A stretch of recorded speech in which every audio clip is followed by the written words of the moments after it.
तो चलिए हम आपको लेकर चलते हैं संस्कृत के अतिलघुत्तरी प्रश्नों के बेहतरीन कॉन्सेप्ट की तरफ। देखिए इसके अंतर्गत पहला क्वेश्चन आपके बीच में कहा जा रहा है कि पुल्लिंग किसे कहते हैं। लिंग के बारे में आपको पता है संस्कृत में कितने लिंग होते हैं। आप कहेंगे संस्कृत में हमारे 3 लिंग होते हैं, स्त्रीलिंग हो गया, आपका पुल्लिंग हो गया और नपुंसक लिंग हो गया। ठीक है, तो यहाँ पर आपसे डायरेक्टली पूछेगा कि भैया आखिरकार स्त्रीलिंग क्या होता है, पुल्लिंग क्या होता है, नपुंसक लिंग क्या होता है। तो यहाँ देखिए डायरेक्टली पहला, दूसरा और तीसरा आपसे लिंग के बारे में ही पूछ लिया गया है। यानी आपसे कहा जाएगा, एक तो क्वेश्चन पूछेगा कि लिंग कितने होते हैं, आप कहेंगे 3 होते हैं। अब आपसे पूछ लेगा कि लिंग के तीनों भेदों के जो है तीनों भेदों को परिभाषित कीजिए। अच्छा यहाँ देखिए एक एक भेद आपसे पूछा गया है कि पुल्लिंग किसे कहते हैं। कहा जा रहा है जिन शब्दों से पुरुष जाति का बोध होता है उसे हम पुल्लिंग कहते हैं। ठीक है, यानी जहाँ पर पुरुष जाति का बोध हो। ठीक है, जैसे कोई लड़का है, अगर लड़कियों को कहा जाए उसमें कौन सी लिंग है तो आप कहेंगे जो है पुल्लिंग है। ठीक है, यानी डायरेक्टली आप यहाँ एक शब्द से ही परिचित होइए कि जिस जगहों पर पुरुष जाति का अगर बोध हो रहा है तो उसे हम क्या कहेंगे, पुल्लिंग कहेंगे। ठीक है, अगला क्वेश्चन बन रहा हमारा स्त्रीलिंग क्या होता है। स्त्रीलिंग जहाँ पर देख सकते हैं मादा जाति या स्त्री जाति का बोध होता है उसे हम क्या कहेंगे, स्त्रीलिंग कहेंगे। जिन शब्दों में किसी मादा जाति का बोध हो उसे हम स्त्रीलिंग कहते हैं। ठीक है, यानी पुल्लिंग में जो है पुरुष जाति का बोध होता है। ठीक है, स्त्रीलिंग में स्त्री जाति का बोध होता है।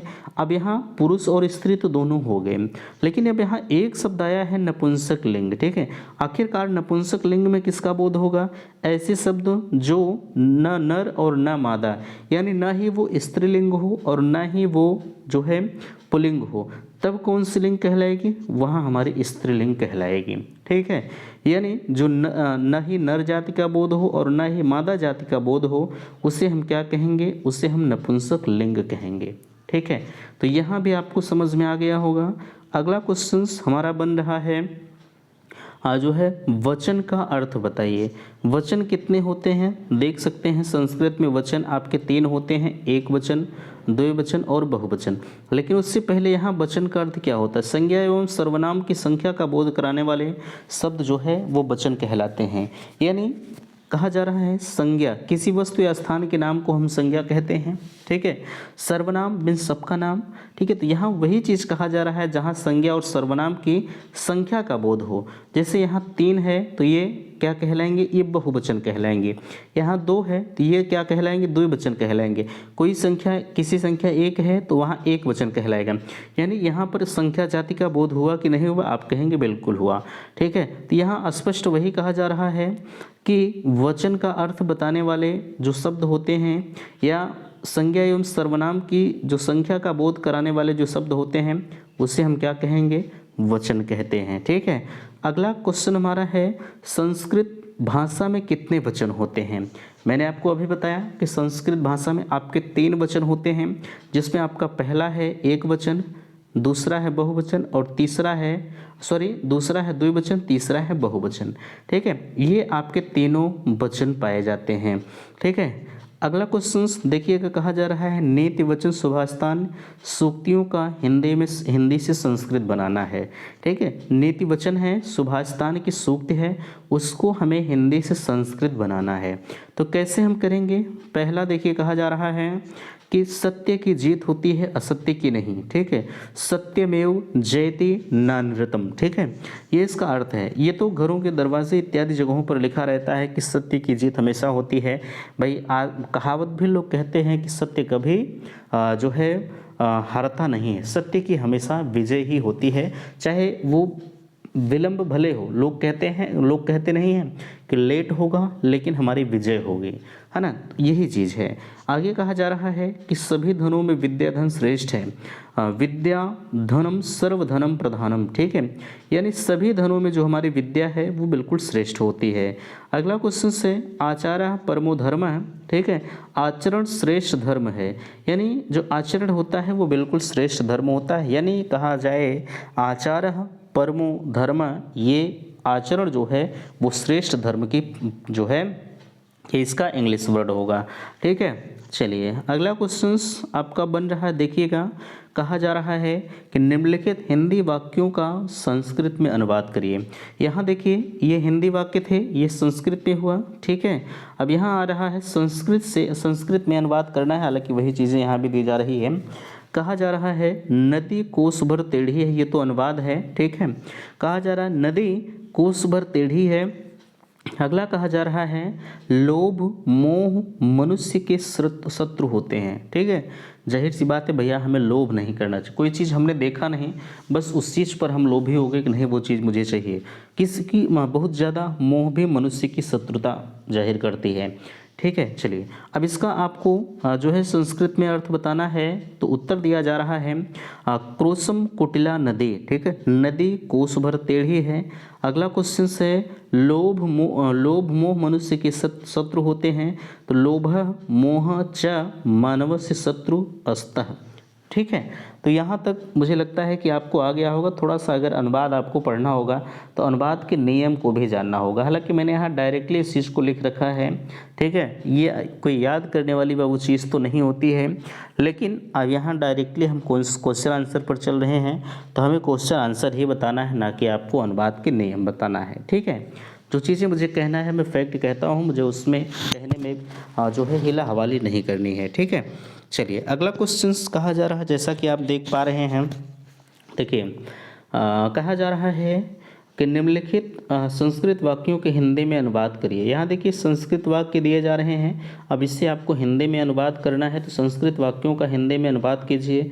जो है कहा जा रहा है स निसर्गेण चंचलः स पादेन खंजः। ठीक है, तो ये तो अगर कहा जाए सा पादेन खंजा, ये बिल्कुल ट्रेंडिंग उदाहरण है। ठीक है, ये अनगिनत बार आपसे क्वेश्चन में पूछा गया है, आप इसे याद ही कर लीजिए।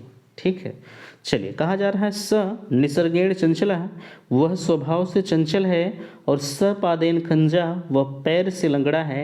ये इसके उदाहरण होंगे। ठीक है, अगला क्वेश्चन है निम्नलिखित नीतिपरक वाक्यों का संस्कृत में अनुवाद कीजिए। ठीक है, जो नीतिपरक वाक्य होते हैं उसका हमें संस्कृत में अनुवाद करना है, तो कहा जा रहा है सज्जन पुरुषों जो है सज्जन पुरुषों की बात को मानना चाहिए। ठीक है, सज्जन पुरुषों की बात को मानना चाहिए। विद्या धर्म से ही शोभा देती है। अब देखिए इसका उत्तर जो होगा, यहाँ ध्यान दीजिएगा, कर्तव्यम हिंसता वचः और सधर्मेण शोभते। सज्जन पुरुषों की बात हमें माननी चाहिए, कर्तव्यम हिंसता वचः। ठीक है, इसका पहला है। दूसरा है विद्या धर्मेण शोभते, यानी विद्या धर्म से ही शोभा देती हैं। ठीक है, तो ये दोनों मुझे लगता है कि आपको आ गया होगा। अगला क्वेश्चन है श्रीमद् भगवद गीता के निम्नलिखित जो है संस्कृत श्लोकों का हिंदी में अनुवाद करिए। ठीक है, चलिए ये देखिए पूछा जा सकता है कि ये कहाँ से लिया गया है, तो आप कहेंगे श्रीमद् भगवद गीता से लिया गया है। ठीक है, अब इसके उदाहरण के अंतर्गत अगर हम कहें तो आप कह सकते हैं यदा यदा ही धर्मस्य ग्लानिर्भवति भारत, जो है अभ्युत्थानम धर्मस्य तदात्मानं सृजमह्यम। ठीक है, यानी यदा यदा ही धर्मस्य ग्लानिर्भवति भारत, यानी हे भगवान यानी अर्जुन से कहा जा रहा है जब जब धर्म की हानि और अधर्म की वृद्धि होती है। ठीक है, अभ्युत्थानम धर्मस्य तदात्मानं सृजनमहम। ठीक है, तब तब मैं अपने आप को प्रकट करता हूँ, अर्थात साकार रूप में अवतरित होता हूँ। ठीक है, ये इस दोहे का उदाहरण है। ठीक है, तो मुझे लगता है कि इस दोहे के उदाहरण को भी आप अच्छी तरह से समझ गए होंगे।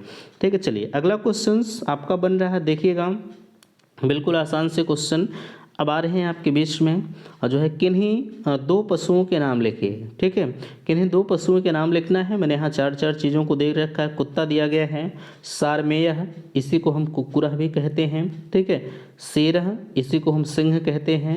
हिरण हरिणह, चूहा को हम मूसक भी कहते हैं। 2023 का ये रिपीटेड है। ठीक है, चलिए अगला क्वेश्चन आपका आ रहा है हितम मनोहारी च दुर्लभ च सूक्ति का हिंदी में अर्थ लिखना है। 2023 का रिपीटेड है।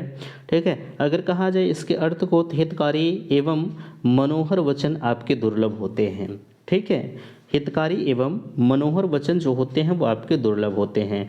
अगला क्वेश्चन आ रहा है, देख सकते हैं, विदुषा शब्द की वचन एवं विभक्ति बताइए।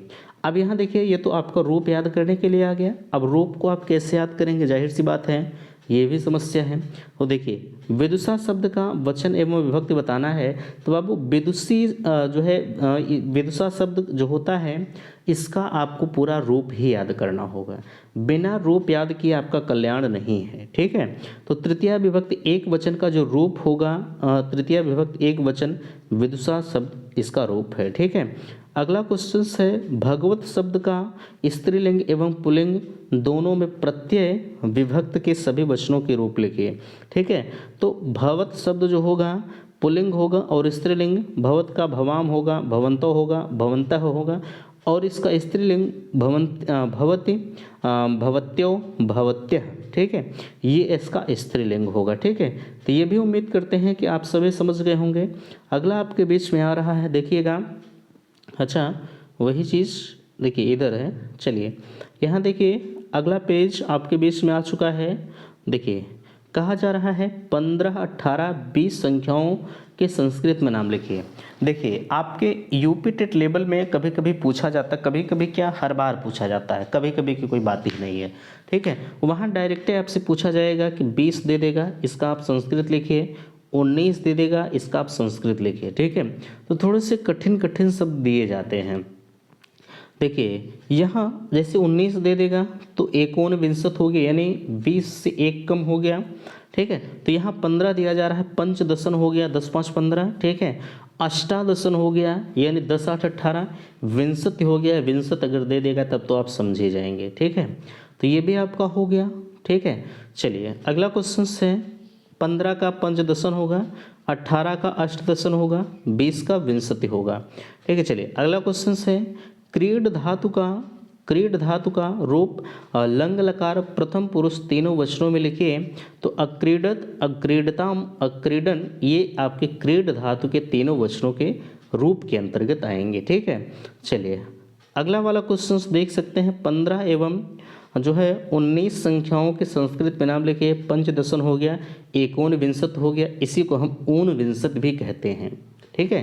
क्या कहेंगे, इसी को हम ऊनविंशति भी कहते हैं। कभी कभी 19 ना आकर के ऊनविंशति ही आ जाता है, ठीक है। तो आप इसको भी जानते रहिए।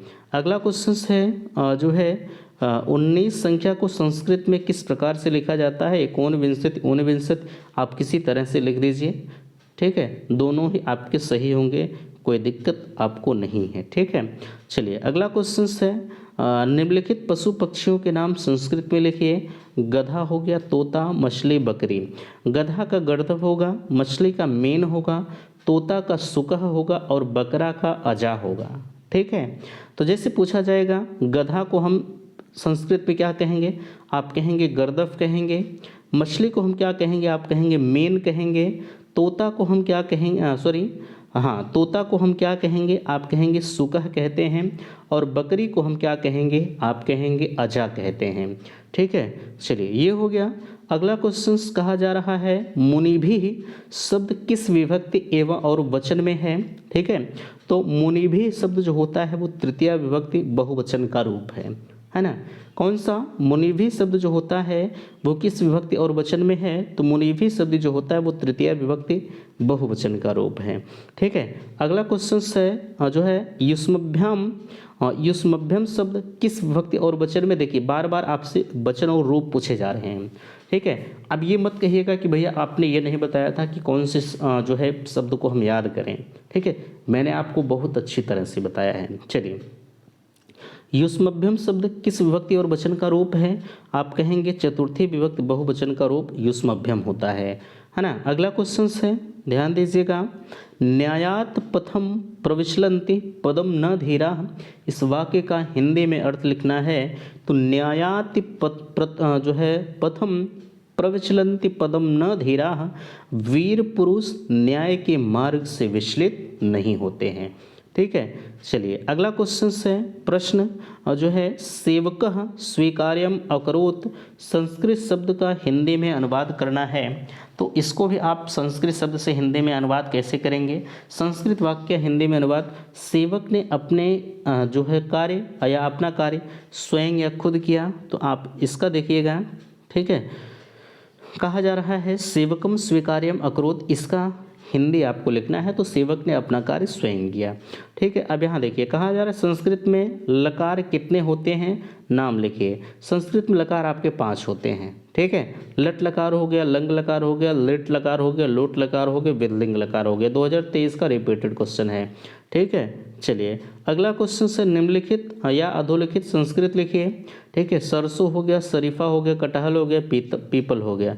तो सरसों को हम सरसप कहते हैं, शरीफा को हम सीताफलम कहते हैं, कटहल को हम पनसम कहते हैं, पीपल को हम अश्वत्थ कहते हैं। ठीक है, ये भी आपके 2023 का रिपीटेड क्वेश्चन है। चलिए यहाँ तक आपका हो गया। आगे आप देख सकते हैं ऊपर संस्कृत में नाम आया था लिखने के लिए, लेकिन अब यहाँ हिंदी में आपको लिखना है। ठीक है, यानी निम्नलिखित का हिंदी में नाम लिखिए तो प्लक्षः है, पलासः है, तुम्बी है, अमृत फलम है।